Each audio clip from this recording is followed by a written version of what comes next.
Jag var helt chockad. Jag fick själv, som många andra, TV1000 gratis hem till mig. Och så då de här filmerna, eller några av de filmerna som jag har med idag. Och undrade hur i helsike det här kunde få passera utan att någon sa någonting. Det är en viss skillnad. Vi har fått frågan här om vi ska diskutera, ska vi förbjuda porr överhuvudtaget? Vad vill du diskutera? Vill du diskutera gränser i porren eller vill du diskutera principer? Jag vill inte diskutera det överhuvudtaget, inte jag personligen. Det är inte jag som ska fatta de besluten. För mig är den här filmen mitt inlägg i debatten. Och det jag främst vill försöka skapa, det är ju motbilder till den totalt kommersialiserade och porrliberala bild som då är så medialt gångbar så att det blir någon form av tolkningsföreträde på vår sexualitet. Kunde du drömma om den reaktion? Du har Absolut fått en våldsamma reaktion. Jag var ganska övertygad om att den här filmen skulle tystas ihjäl och jag skulle tolkas som en arg, ung, sexfientlig feminist. Kalle Larsson, är du en arg, ung riksdagsledamot? Ja, det får nog andra döma. Arg är jag ganska ofta och ett tillfälle att vara arg är ju på porrindustrin. Den industri där människor tjänar pengar på att kvinnor utsätts för övergrepp och utsätts för förnedring. Det är jag förbannad på, rent ut sagt. Du har ju tagit ett initiativ då med en del andra att visa den här filmen imorgon. Ja, gemensamt med Miljöpartiet så har vi beslutat att sända den här filmen för riksdagen. De ledamöter och anställda i riksdagen som önskar att se den. Vi tror att det finns ett glapp, kan man väl säga, mellan vad lagstiftarna hade tänkt sig med de lagar som finns som reglerar det här och det som faktiskt nu lagligen visas i Sverige. Finns det också ett glapp, tror du, mellan vad så kallade vanliga människor ser på tv och vad riksdagsmän ser på tv? Det har jag svårt att uttala mig om nu riksdagsledamöter är någon slags... Du kan ju tala för dig själv till exempel. Eller inte. Jag har sett flera filmer tidigare därför att jag har Kanal Plus hemma och har i och för sig bestämt mig för att säga upp abonnemanget efter det här men har sett en del filmer så att jag vet väl ungefär vad jag talar om. Jag vet att många inte gör det. De har en bild av att det här handlar om glada, nakna människor eller något liknande och så är det ju faktiskt inte alls. Inte riktigt skulle man väl kunna säga. Nej, inte alls. Va? Men jag vill gärna säga det redan från början här att jag vill hålla en ganska tydlig linje mot någon slags moraliserande runt det här. Jag är för en frigjord, öppen syn på sexualitet. Och de som vill så att säga förbjuda nakenhet i allmänhet eller vill ha ett totalförbud mot pornografi, de har jag väldigt lite gemensamt med. De får hålla sin moralism för sig själva. Det här handlar om en frigjord, jämlik sexualitet. Det finns porr som är okej och porr som är motbjudande. Det finns skildringar av sexualitet som är helt okej och som är bra att visa och som till och med borde visas mer av. Mycket av det som jag kallar och betraktar som pornografi däremot, och det är det som vi ser på de här betalkanalerna, det är jag väldigt, väldigt tveksam till. Okej, Kalles initiativ rönt stort intresse ska jag säga. 140 riksdagsmän har anmält sig. Man fick till och med byta lokal för att klara av den här visningen imorgon. Vi har dock hjälpt dem på traven lite för vi har själva iscensatt en förhandsvisning redan idag för några stycken just för att få några kommentarer och reaktioner till kvällens sändning. Och så här såg det ut tidigare idag.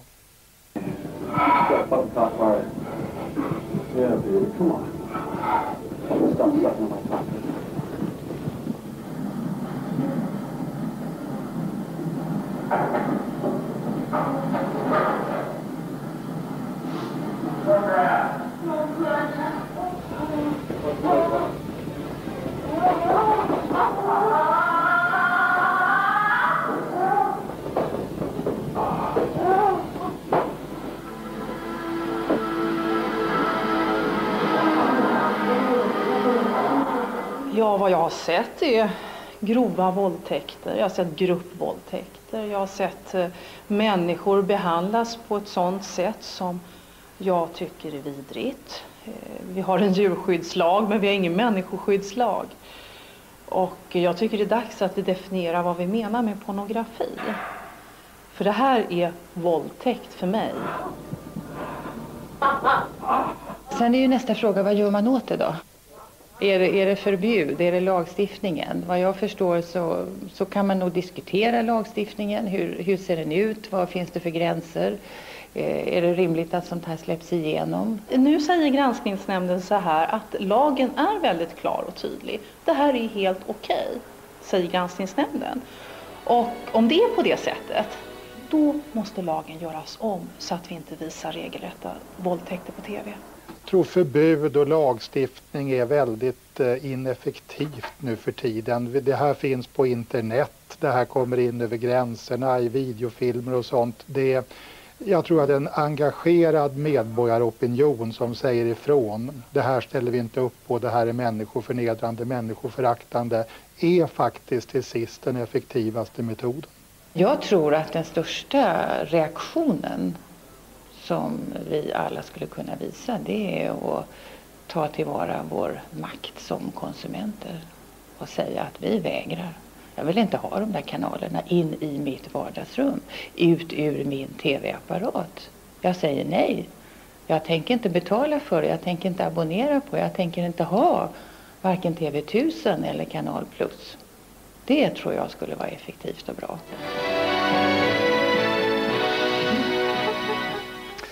Det här var alltså några reaktioner från våra folkvalda. Vi får betydligt fler reaktioner imorgon. Klart är att porren väcker väldigt starka känslor.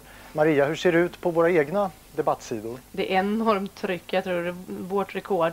Och det skiftar väldigt mycket mellan de som verkligen gillar porren och de som tycker att det här är helt förskräckligt. När vi skriver förbjuda porr resulterar i mer våldtäkter och misshandel. Mikael Smeba vill lagstifta bort porren nu. Pilo säger att porr är alldeles för lättillgängligt. Lite blandade. Hur lyder vår telefonfråga i det här sammanhanget? Ikväll undrar vi vad ni tycker. Ska vi bojkotta de betal-tv-kanaler som visar hårdporr? Om du tycker det ringer du 0718 220 61. Du som vill svara nej ringer 0718 220 62. Det är bara att ringa. Men jag tycker till, fortsätt debattera. Vi debatterar alltså hårdporr, innehåll framförallt. Inger Segelström, du har debatterat så det har stått härliga till de senaste dagarna. Ja, jag var ju och såg dokumentärfilmen i lördags och jag har sett mycket våldspornografi tidigare, men jag grät och jag var mycket upprörd efter filmen. Och då gick ni ut väldigt snabbt, Socialdemokratiska kvinnoförbundet. Precis, därför att jag känner att man har gått över gränsen vad gäller lagen. Alltså tillämpningen är inte vad vi tänkte när vi stiftade den här lagen. Plus att jag också tycker att vi måste få en opinion och en självsanering inom branschen. Vi har Kanal Plus här, Per Rosell, Oti Lejon. Det har varit tuffa dagar för er. Vad säger ni? Ni får ta den här typen av debatter någon gång vartannat år sådär. Jag tycker man ska göra det, och när den här debatten kommer upp så är det viktigt att klarlägga vissa saker. Jag tror den film vi kommer se strax, Shocking Truth, innehåller väldigt mycket obehagliga scener. Våra kollegor från TV1000, de är inte här. De scenerna har aldrig visats på Kanal Plus. Mycket beroende på att vi utöver granskningsnämnden eller den svenska censuren har egna riktlinjer eller guidelines vad man får lov att göra på Kanal Plus. Vi ska aldrig kunna släppa igenom sådana här saker. Det är obehagliga scener, det tycker vi också. Ni tar den här debatten, TV1000 tar det inte. Jag träffade TV1000s presschef Per Altan för ganska exakt 6 timmar sedan och frågade varför de inte finns här ikväll. Det är ett beslut som vi har fattat internt efter moget övervägande och skälen till det är ingenting som jag tycker angår någon annan än oss egentligen. Vi har deltagit i debatten de senaste dagarna på olika sätt i tidningar och i olika sammanhang. Men det framstår inte som lite märkligt att just i det sammanhang där man faktiskt visar objektet för hela den här uppståndelsen, där vägrar ni vara med? Ja, det må väl framstå som märkligt då, men det är å andra sidan ett beslut som vi tar och som vi står för och som vi inte heller tycker att vi behöver motivera. Det ligger ju nära till hands att tro att ni anser att argumenten saknar tyngd från er sida. Jag tycker inte det gör det eftersom våra argument är så...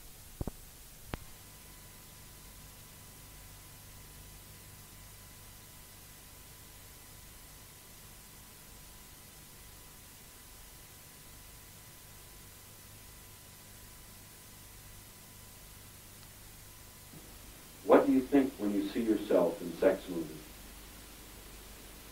I don't like seeing myself in sex movies. I hate myself.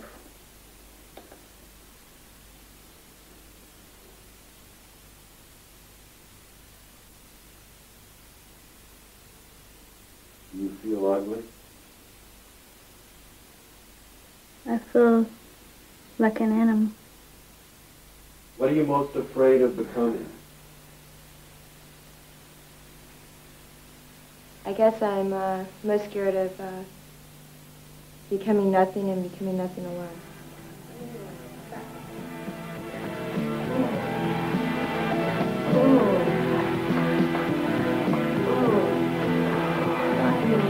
Come on. Suck my cock while he's fucking your pussy. Come on. Suck it. There you go, baby. Yeah. Oh, yeah. Fuck little slut.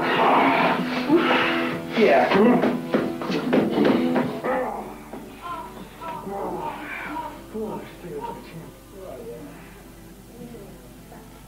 Fan.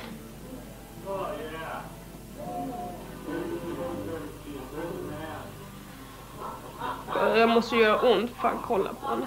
Hon är helt borta, jag kolla. Och så bara lämna. Hon kunde inte stå där hon klippt. Hon kunde inte ens stå upp. De bara klippte där och klippte bort det. Så satte nästa på henne. Fy fan. Hon kan säga att en tjej ser ut sådär när hon njuter. Hon kan inte ens stå upp. Hon är helt borta. Hon känner. Hon är helt avkopplad. Kolla. Kolla, hon är helt medvetslös för fan. Fy fan. Jag vill faktiskt inte se mer. Då stryper vi den här skiten.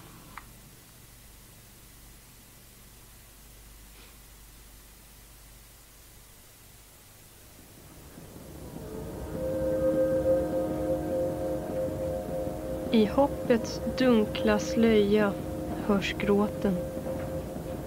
Räds vi så sanningen om själens okränkbarhet.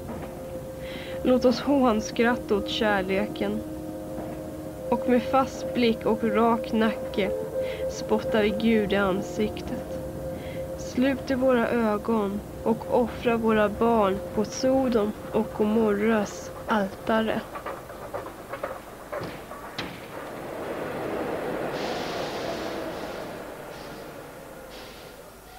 Vad gäller föredraget då? Okej, men vänta ett ögonblick bara.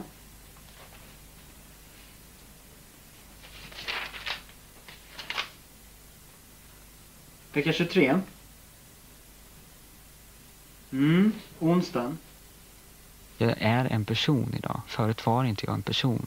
Jag var en illusion utav en människa. Där man har byggt upp ett beteende, ett mönster, ett sätt att vara som inte var mänskligt, som inte var jag. Ett barn som lär sig att hata sig själv, som är rädd för sig själv, lär sig att ljuga och fantisera om en bild av sig själv som kan vara jättefin och vacker. Jag lärde mig tidigt att alltid vara till lags, att alltid lyda människor, att aldrig säga nej. Att ge mina sexuella tjänster på olika sätt.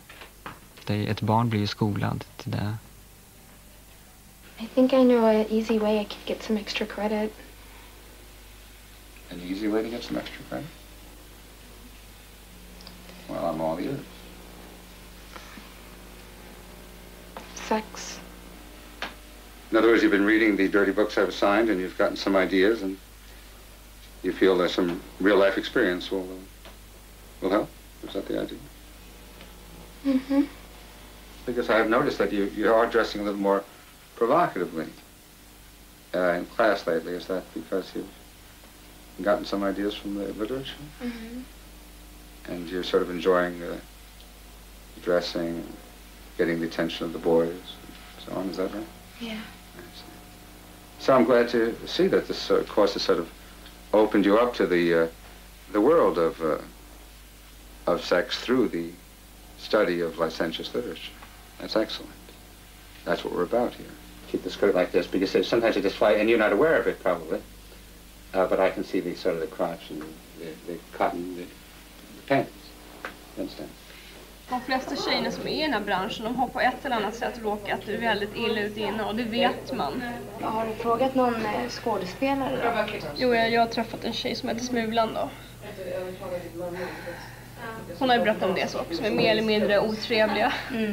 Och hon har varit med om sådana händelser som har satt sådana djupa spår, så det är vidrigt liksom. Och hon har ju också berättat, hon berättar för hela fotografen lite hon hade råkat ut för det och han visste ju det. Men han mer eller mindre liksom lurar henne liksom och tjatar henne liksom på att göra en porrfilm då. Som också slutade i en katastrof. Och just på uppsats, som B-uppsatser tror man kan ha här. Jag blir arg över den pornografi som visas på tv. Den nonchalansen över att det inte är farligt, inte påverkningsbart. Men det är ju formbart.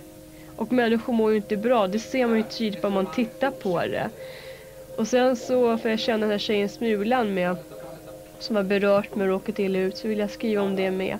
Och jag ville berika andra på högskola och universitet som kan läsa om det här. För att det är knappt någon universitet och högskola som har skrivit om det. Och därför kände jag att jag måste göra det här. Berätta först vad du ska skriva om. Det blir pornografi då i... Hur ser pornografi ut? Vad är det som gör att pornografi ser ut just på det här viset liksom? Det är det som blir din huvudfråga liksom? Vad är pornografi? Sen om man påverkas. Sen var jag intresserad av liksom synen på dessa män och kvinnor som är involverade i branschen. Varför de håller på med det de håller på med och... Alltså synen på branschfolket så att säga? Eller, och deras egna syn på sig själva liksom. Så det blir runt där då. Och vilka trådar man kan dra därifrån. Okej, jag tycker det verkar som att det flyter på för dig. Du satsar på att ha en färdig uppsats om 2 veckor. Flyter på bra. Och ditt största problem är att begränsa dig. Och tänk på det och försök att hålla dig till de här typ 20 sidorna. Och gå hem och skriv. För då märker du om det går åt helvete eller om du liksom kan hålla dig på det. Men hur är det? Man ska ha försidan och rätt.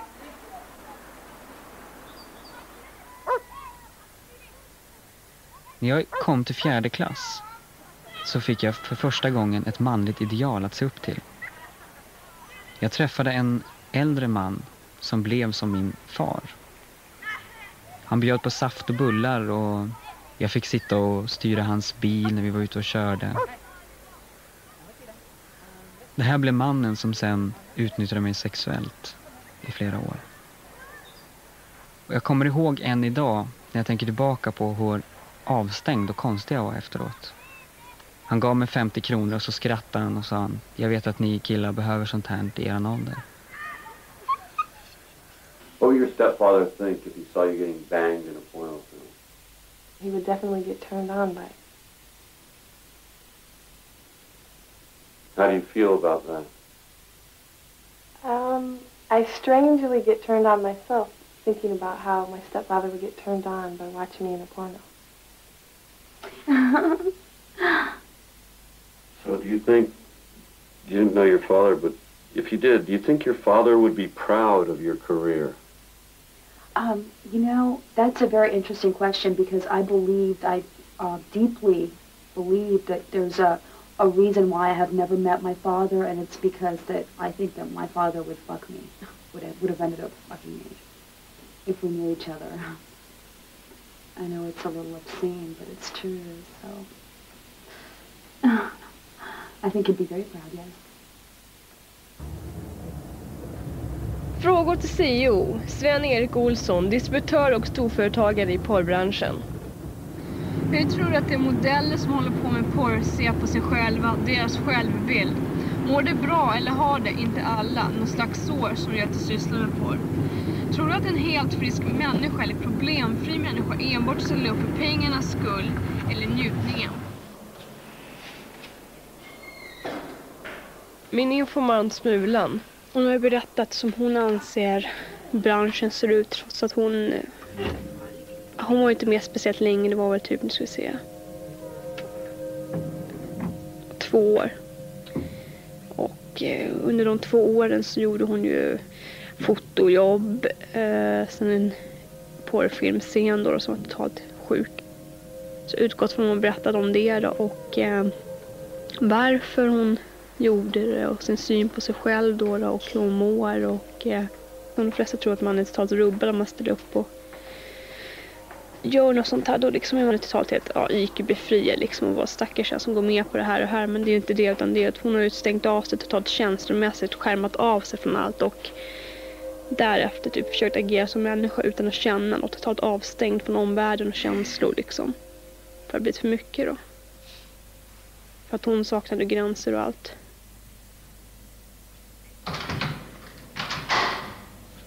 Tjena hjärtat. Hej. Du, det är vissa problem med porten där nere. Alltså, okej. Tjena. Vadå funkar? Ja, men det är sexan där som är lite... Sven-Erik Olsson introducerade Smulan för porrfilmsbranschen. Hur många New Way hookers finns det nu? Är det 5 eller finns det 6? Det är 5. Ja.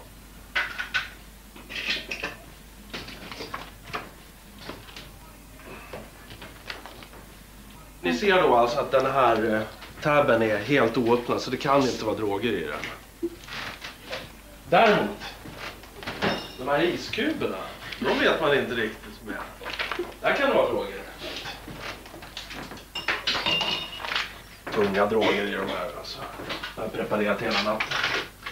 Fick receptet från min mamma för övrigt.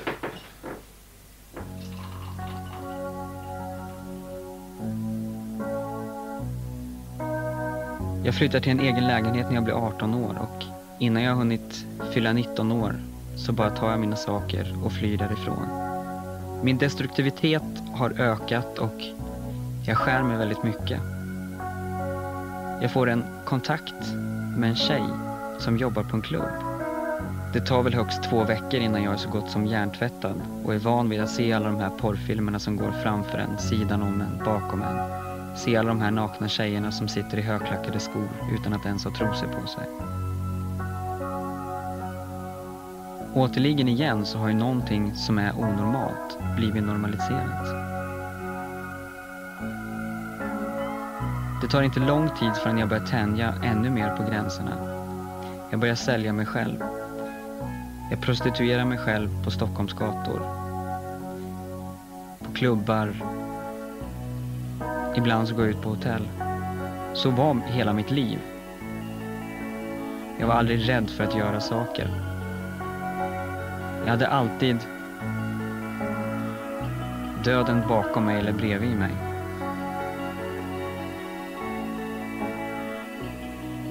Intervju med Sven-Erik Olsson den 16 april. Klockan är då 1:30 och vi kör igång. Där. Sådär. Där. Vilka sorts människor tror du söker sig till branschen då liksom, och varför? Det är ganska könlöst, bra ord i det här sammanhanget, när man filmar porr. Så egentligen kräver det av killarna att de inte har speciellt mycket känslor. Killar som har känslor, som behöver känna gensvar från tjejen att hon tycker om mig och så. De klarar absolut inte av det. Utan man ska nog vara lite av maskin alltså. Faktiskt. Tyvärr måste jag väl säga att i alla fall på tjejfronten så är det väl sådana, ibland i alla fall, som har farit illa tidigare i sitt liv. Och det är ju inte bra. Det är sånt där man kan få moraliska dubier över. Men å andra sidan så, jag menar, de söker sig till oss. Jag får aldrig titta ner på någon. Jag tycker inte någon annan heller får titta ner på någon över ett eget val som de gör. Och det är bra mycket bättre att de hamnar hos oss än hos vissa andra. Därför att vi tar hand om dem väldigt väl. Do you think men like your mouth because of the intelligent things you say, or because you can suck dicks good with it? I've really never had very many guys tell me I was very smart, so I think that guys usually like my mouth because of what I can do with it. People always tell me I give good blowjobs. I think that's more important to a guy than how many brains I have.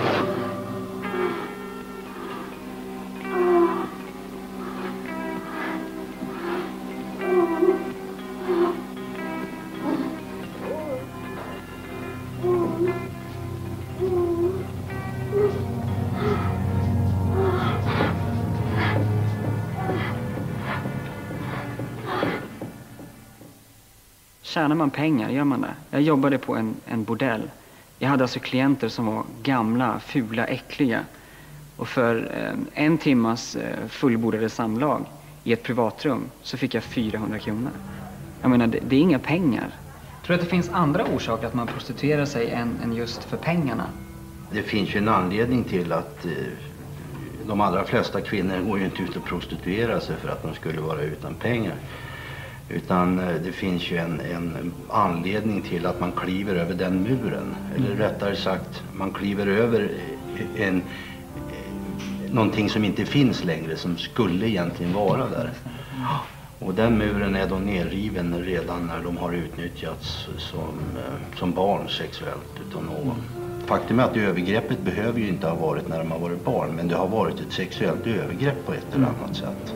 Gränsöverskridande. Ja, jag har haft exempel på prostituerade kvinnor som aldrig någonsin har prostituerats, men så har de blivit utsatta för en våldtäkt och i stort sett dagen efter har de börjat prostituera sig. För nu är det kört ändå. Och där finns det underförstått någon slags hämndbegär. Det låter konstigt, men det är mannen nu ska han luras av pengar och jag ska blåsa honom på känslor. Vad händer, Alex? Alex? Lisa? Ja? Hur går det med ditt arbete? Jag tror att Tim kan tycka att det är bra att jag gör den här uppsatsen. För att det är så intressant ämne och laddat. Och det är ingen som tar tur att göra det. Folk är rädda för att göra det. Men är väl engagerad också, hjälper lilla syster, tror jag. Har du snackat med den här Smulan? Har hon sagt något mer? Har hon kommit fram till något? Sådär. Det är en del grova grejer man tar upp ju liksom och pratar om. Pornografi, man skulle kunna säga att pornografi är som ett sorts lagligt övergrepp på en individ. Ja. På sätt och vis. Kränker ju den personliga integriteten. Samhället är så att det händer och att hon är inte den enda som råkat ut för det. Det är så många andra som råkat ut för det. Bara att det är ingen som pratar om det, det tystas ner. Nu ringer det hos dig. Ja.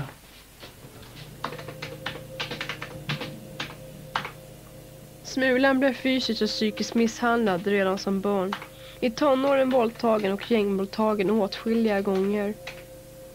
Därefter så gick det bara neråt för att hennes hela självkänsla den verkligen försvann. Sen så hände en massa andra saker efter det som totalt förstörde henne. Och folk som hon litar på vände henne ryggen till utnyttjande totalt då. Hon hamnade i porrfilmsbranschen. Vid en filminspelning spräckte de henne först vaginalt och sedan analt så att hon höll på att förblöda.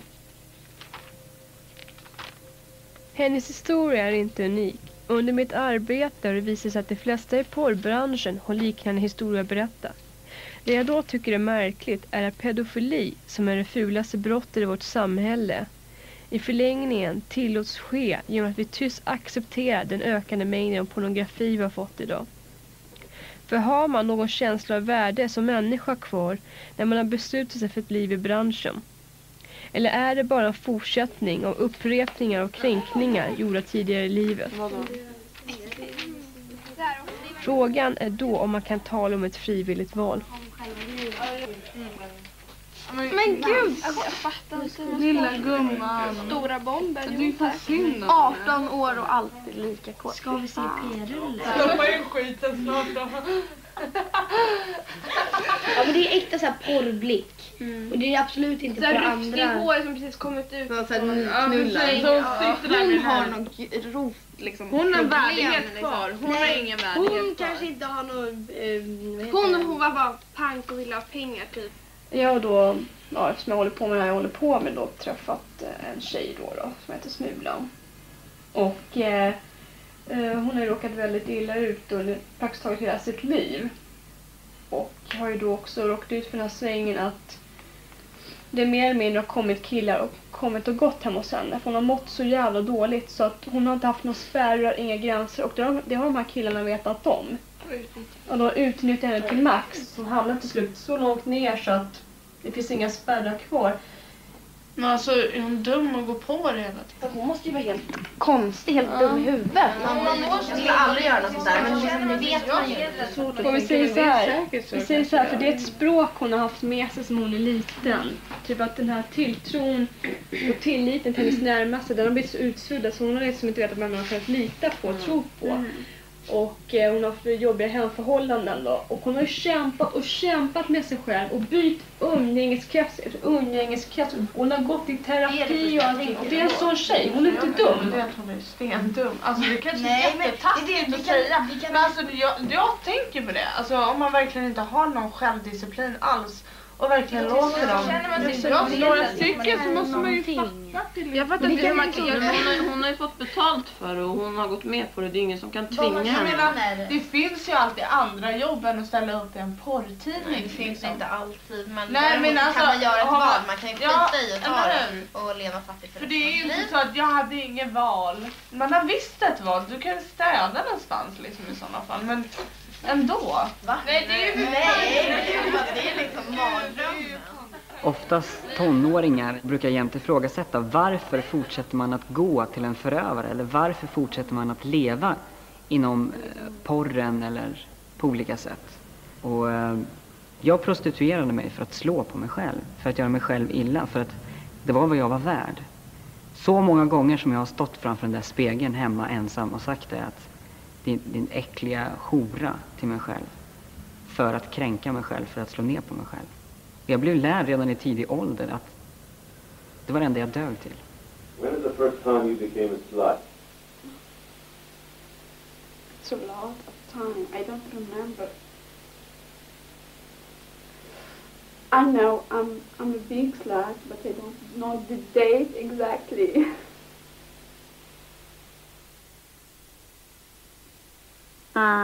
My success quality is be always there, ready, never ever get tired.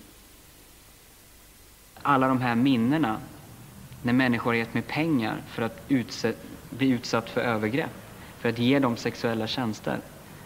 Alla de sakerna var ju mitt liv. Alla de sakerna var mina beteenden. Sen växer jag upp och inser det här är inte mitt liv. Ja, min bakgrund är ju att jag är ju polis. Men min bakgrund är att jag är nog förmodligen den enda polis i Sverige som känner 1000 prostituerade i Stockholm som jag har lärt känna under åren. Men det har ju varit mycket, kanske mera socialarbete än polisarbete. Finns det någon sammankoppling med det pornografiska? Med tjejer som viker ut sig, med tjejer som gör porrfilmer och prostitution? Anser du att det finns någon sammankoppling? Nej, alltså sammankopplingen finns väl på det viset så att jag tror att de tillhör att de har samma bakgrund. Med övergrepp och gränsöverskridande. Men däremot så det finns ju inte kopplingen att det är samma tjejer, för det är det inte. Nej. Tror du att det finns lyckliga horor? Nej, det tror jag inte. Jag har i alla fall aldrig mött någon. Det finns väl naturligtvis prostituerade som hävdar att de trivs med det de gör, men hela prostitutionsvärlden bygger ju på någon slags självbedrägeri, så att innerst inne så finns det ett hjärta som gråter hos allihop.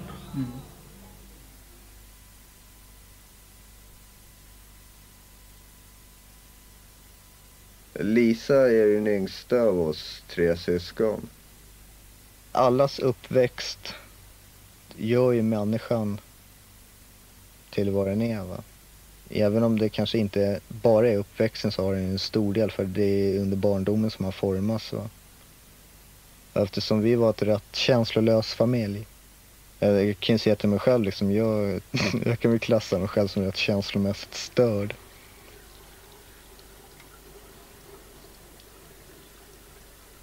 Jag slog mig fri väldigt tidigt. Och sen så ledde ju det till att jag hamnade där jag hamnade. Men det är en annan historia. Och Lisa, hon är som jag. Men Lisa fick ta skiten av att jag var borta.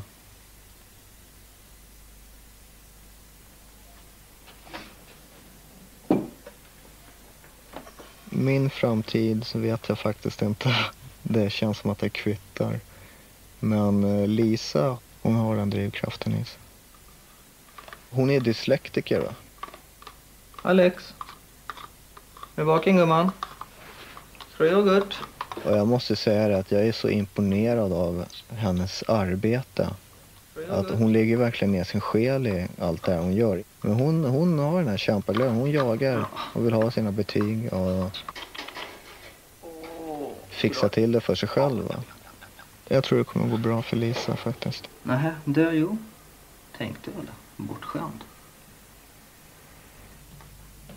Hej. Där ska jag stänga. Har din syn ändrats kring porren från när du började jobba och tills nu när du inte jobbar? Alltså på själva innehållet, innehållsmässiga? Ja, självklart. Självklart. Jag tror att min syn har utvecklats på många olika sätt. Jag är mera kritisk idag än jag var från början. Jag tror att jag var lite mer... Alltså jag har blivit hårdare i mitt urval nu än vad jag var från början. Vad är du hård på? Det är egentligen subtiliteter. När jag tycker att det finns någon slags känsla av kvinnoförakt inblandat i det. Jag har blivit mycket mer känslig mot det. Jag kanske har blivit mer feminist med tiden. Men det är klart att det med alla erfarenheter man har i bakgrunden så blir man mer och mer kritisk till mäns hållning till kvinnor. Och det avspeglas mycket i porrfilmerna. Så att det påverkar ju helt klart min inställning till dem. Så ser du med porr på något sätt nu eller? Det jag gör det är att jag gör urvalet av film för TV1000 fortfarande. Jag gör deras urval av erotisk film och så skriver jag i programtablån. Jag recenserar filmerna. Den här filmen, vad heter den? Shocking Truth. Det var väl du som tog in den väl? Var det inte det? Och visade. Tycker du inte att den är rätt så grov och rätt avskyvärd egentligen? Vad var det som gjorde att du tog in den? Och hur försvarar att du tog in och visade den? Jag var väldigt fascinerad när jag hittade den här filmserien. Därför att det var intervjuer då med de här tjejerna. Och jag blev väldigt förvånad över att de inte var förskönande och förhärligande. Utan att de även kunde ta upp negativa aspekter på att medverka i en porrfilm. De är ganska suggestiva, de går ganska djupt, det är ganska inträngande frågor. Och för mig så var det, dels var det liksom ett nytt sätt, en ny synvinkel på det hela. Nu borde vi egentligen ha tittat på Shocking Truth och tittat på de här scenerna och diskuterat det.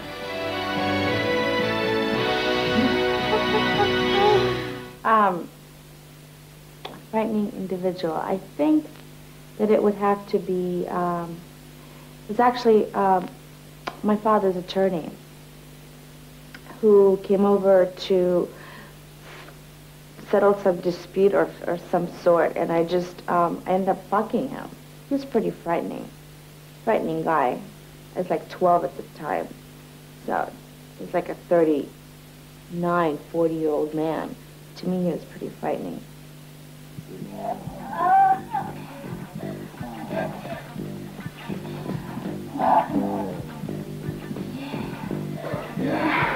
Oh, yeah, baby, come on.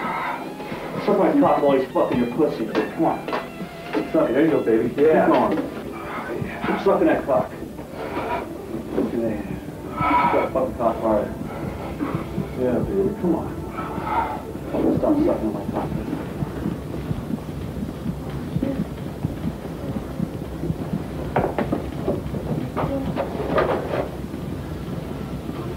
Fuck your ass. Oh, God, yeah.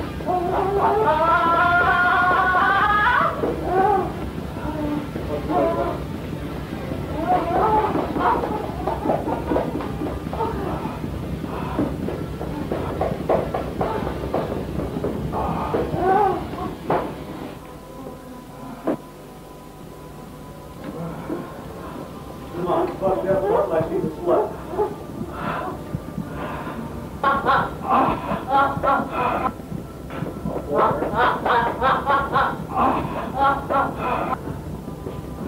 There we go. There we go, yeah. Pound her fucking head right in my cock, man. Pound her in my cock, yeah. Oh, yeah. Oh, yeah. Oh, yeah. Jerk me out, baby. Yeah, oh, yeah. Oh, yeah. Oh, yeah. Jerk me out, baby. Yeah, use your hand, man. Use everything. There we go. There we go. I can feel her fucking pushing. Oh, yeah. No problem.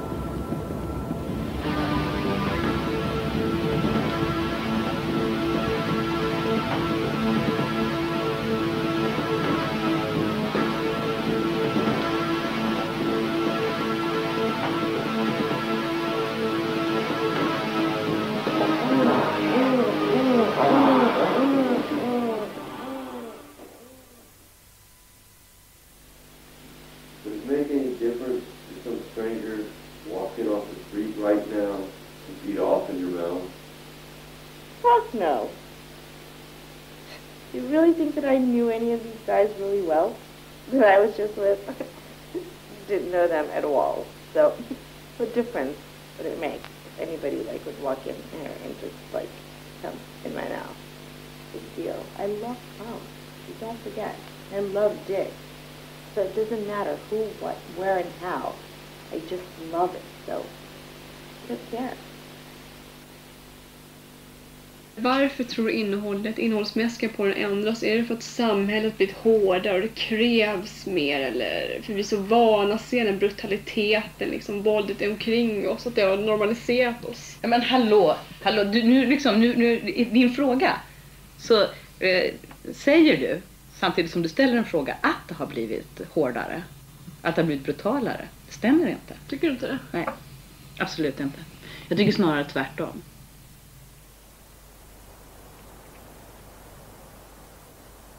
Det är mycket enklare att utsätta sig själv för ren, hård, pornografisk sex än att känna att man blir utsatt för en känslomässig sexuell akt. Den bästa horan får aldrig stånd. Och för att få stånd så måste man vara närvarande känslomässigt sett, eller för att få en utlösning. Och jobbet gick inte ut på det. Det gick ut på att stänga av sig så mycket som möjligt. Och för varje gång du var tvungen att släppa på din avstängdhet var du tvungen att närvara känslomässigt för att kunna genomföra det. Det ställer till ett rent helvete. Gör att försöka komma tillbaka till en känslomässig nivå som är normal. Man egentligen vidrör en del som man har saknat. För saknaden finns där även hos mig under den tiden. Längtan fanns där. Men den var långt nedtryckt. Men utsatts man för en sån situation så gjorde det sig påmind. Min kontakt med smulande har ju påverkat min uppsats. Och det har påverkat mig med. Och det har påverkat min inställning till pornografin och rätt skarpt, tror jag. Jag har väl förut försökt hålla mig väldigt neutral, eller jag har liksom inte vetat riktigt hur jag skulle känna och hur man får känna sig inför sånt här ämne. Men nu vet jag hur jag känner då.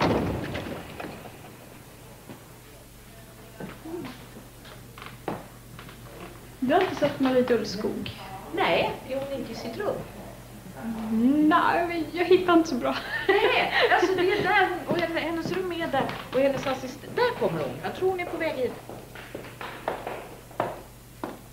Hej Jason, Isabella. Ja, förlåt att jag är sen.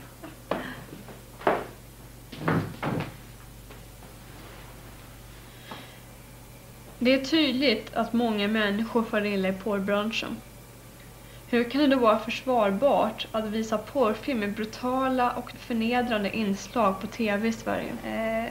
Det finns ingen möjlighet för en politiker att gå in och styra direkt i tv-program, och det är bra att det är på det viset, därför att det är klart att vi har andra erfarenheter från där politisk styrning över medierna får långtgående negativa konsekvenser. Men du ska ju ändå ha ansvar för det här granskningsorganet som finns utav vad som får sändas och vad för slags porr som ska sändas. Och borde inte lagstiftningen sträcka sig längre än vad den gör för att hindra den här sorters våldsporr som jag anser är våldsporr? Jag kan inte säga att lagstiftningen just idag är perfekt och att man inte kan göra någonting åt det. Men det är klart att det spelar roll när vi har haft en medieexplosion de senaste decennierna en snabb teknisk utveckling som innebär att man ju helt oberoende av nationell lagstiftning från satelliter, bortom kontroll.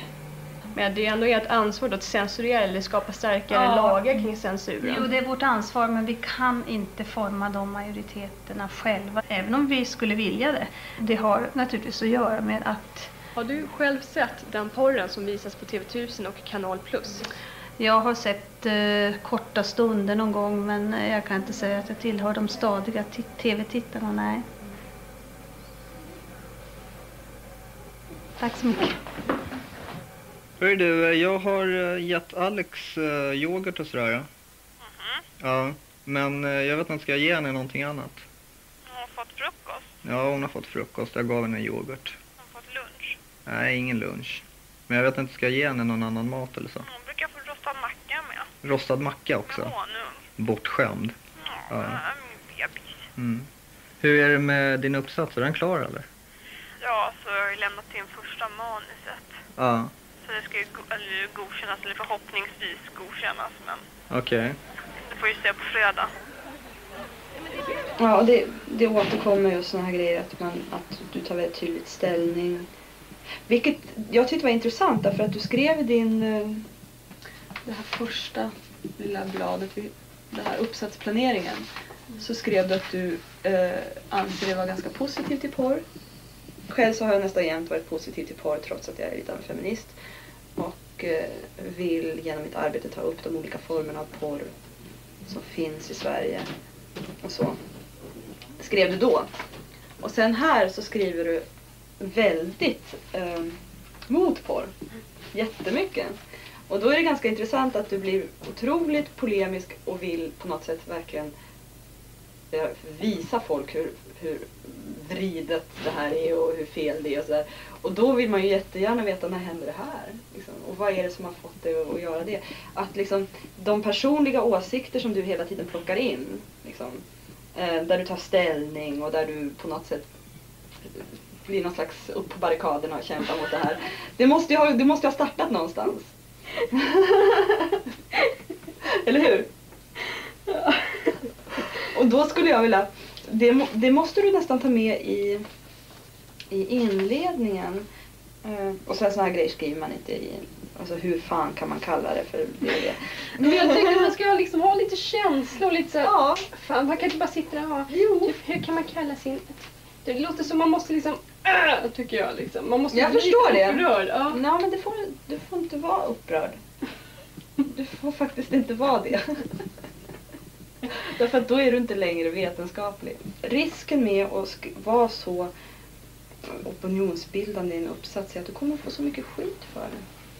Därför att du, även om syftet är gott, så har du inte varit objektiv nog. Du har liksom inte kunnat distansera dig från materialet. Så jag tycker att uppsatsen är bra, men det är jättemycket som du måste tänka på just vad gäller din roll i det liksom.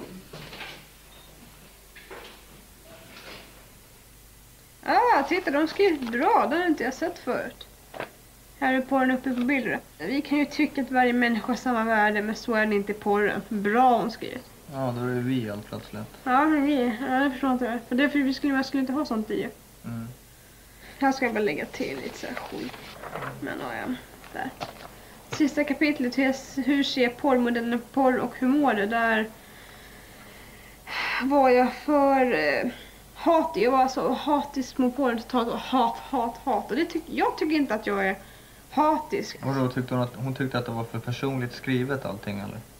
Ja, personligt och liknande. Och att det ungefär var mer som att så skulle en författare skriva. Och vad tyckte de om Smulan? Ja, det ska omformuleras, skrivs klartext och det här med, jag var för känslosam och man ska inte vara känslosam och det kan jag inte förstå liksom, för att det här förklarar hon mår till exempel där.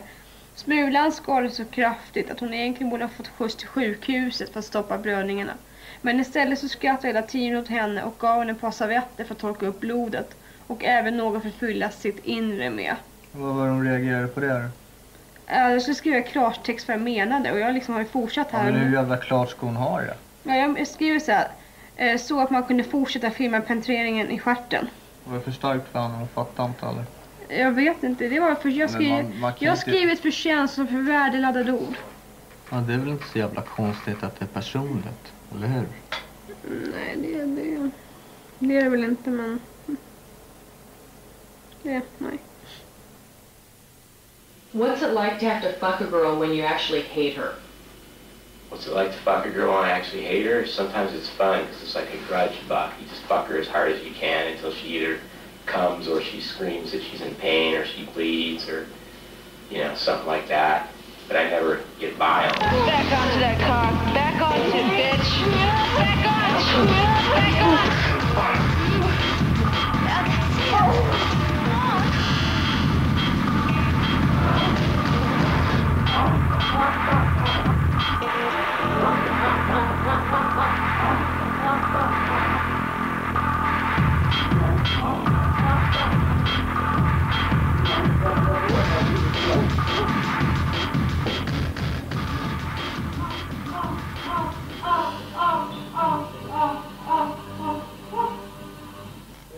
Fan. Jag tycker synd om den där tjejen. Jävligt synd om den där tjejen.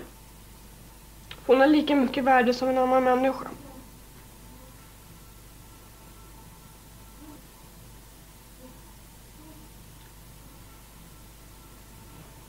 Ingen människa ska behandlas sådär. Ingen människa förtjänar att få den behandlingen som hon har fått. Men den stackars tjejen är nog totalt avtrubbad, tror jag.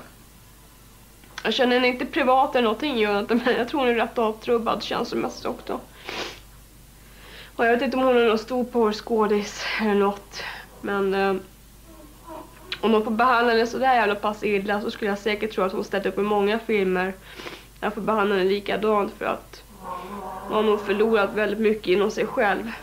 Kommer hon så jävla dåligt så hon vågar inte säga ifrån. Och det där är det enda hon har att luta tillbaka mot.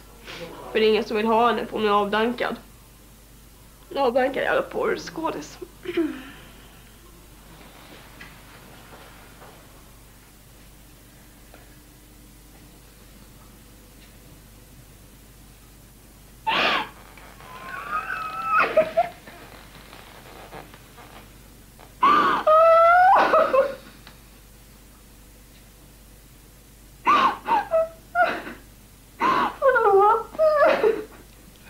Det är ingenting jag behöver förlåtelse för.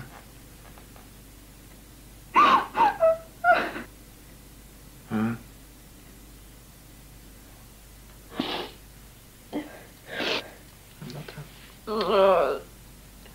Ja.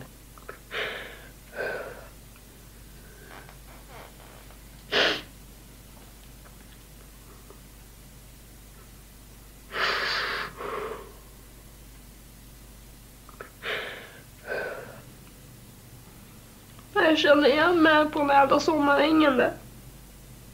Förra sommaren. Ja, fan, de behandlar en så de behandlar henne.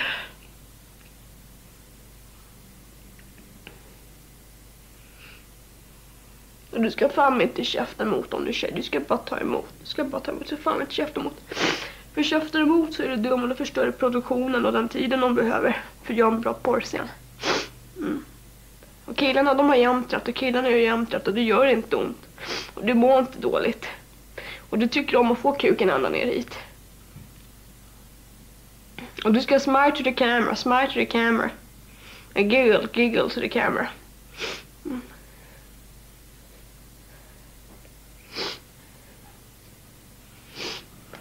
Är uppsatsen här då? Du som är smulan. Ja, det är det. Men hon är jävligt duktig på kamouflera tror jag, för det är ingen som har anat det. Ingen utav dem i hans närmaste, absolut närmaste krets vet jag om det. Ingen annan. Inte ens man pratar om det eller något. Och i alla vinklar och på alla sätt man pratar om det.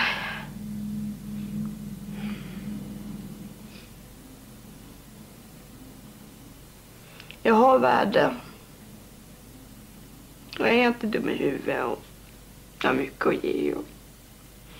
Och alla de här intervjuerna jag gjort med folk och Och de har sagt, som ibland varit positivt och negativt, och gjort mig upprörd och glad, och all litteratur, alla böcker, alla faktahäften, alla tidningsartiklar och alla porrfilmer från Max och TV1000 och fan allt jag satt tidigare. Och jag satt i ett helt nytt spektrum, eller så säger man, ett nytt perspektiv, och jag låter mig själv nu äntligen få bli arg och ledsen över det som verkligen har hänt, som jag har bärt väldigt mycket inom, eller bara sagt till min terapeut, att kunna prata med folk om att hur jävla förjävligt det egentligen är, och att inte bara jag, men jag som var med om det, att inte bara jag har den uppfattningen, utan så här går det faktiskt till. Och att veta att jag inte är en enda som råkat för massa saker, och det här liksom.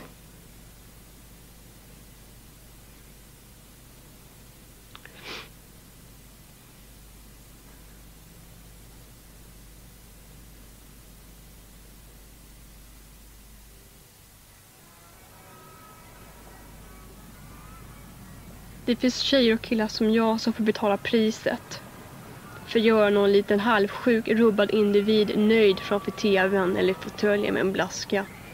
Och jag tror inte någon egentligen vet hur den teatermasken man måste lägga på sig under en filminspelning eller en fotografering.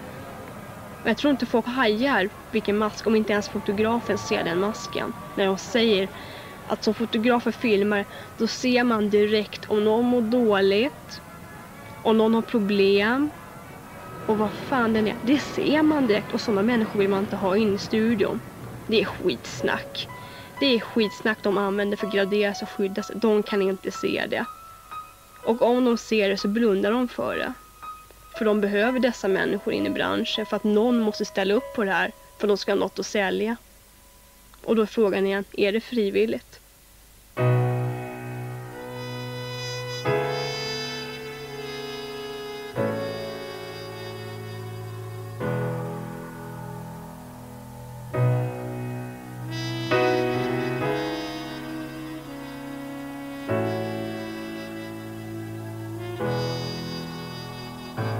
Save me, save me, save me, save me, save me, save me. The candles are lit, the curtains are drawn, there's still no sign of rain or dawn. Our lips touch, our limbs entwine, but the ghosts that haunt me won't leave my mind. Save me, save me, save me, save me, save me from myself.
Ja, Shocking Truth är, som ni såg här i eftertexten, alltså chockerande sanning.